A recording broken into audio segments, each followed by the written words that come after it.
Malgré un accord de paix signé en mai dernier, le Darfour replonge dans la guerre civile. Des centaines de milliers de réfugiés sont privés d'aide alimentaire et vivent dans l'insécurité la plus totale. Aujourd'hui, les ONG en appellent à l'intervention des Nations Unies. Christophe Nardini. Voici Guéréïda, le plus grand camp de réfugiés au monde. Ici vivent des dizaines de milliers de personnes, ou plutôt survivent, dans des tentes, à même le sol, avec le strict nécessaire. Seul salut pour ces familles, l'aide humanitaire internationale. Sans cette distribution régulière de vivres, aucune chance de s'en sortir. Ici, dans le sud du Darfour, nous essayons de nourrir plus de 130 000 personnes. Ceux qui sont là ont fui les combats pour se regrouper massivement ces derniers mois. Le pays a pourtant officiellement signé un accord de paix en mai dernier. Un accord ratifié par un seul groupe rebelle. Tous les autres refusent toujours la paix.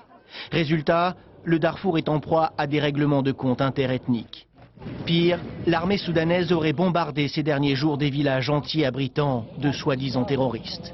À demi-mot, le secrétaire général des Nations Unies parle de génocide. Pouvons-nous, en conscience, laisser le peuple du Darfour à un tel destin ?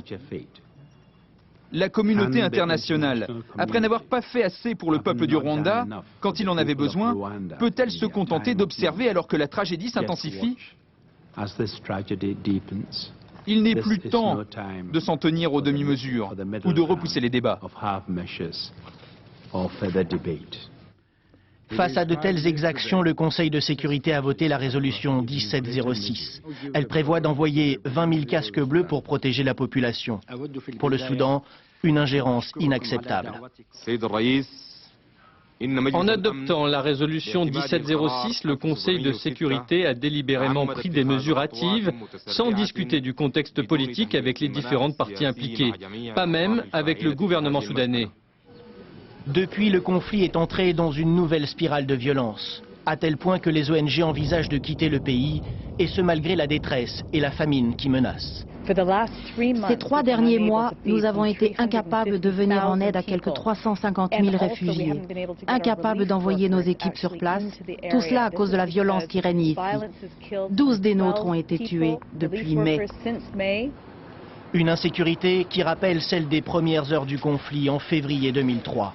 Cette guerre civile n'en finit pas de durer, avec déjà 300 000 morts et un tiers de la population déplacée.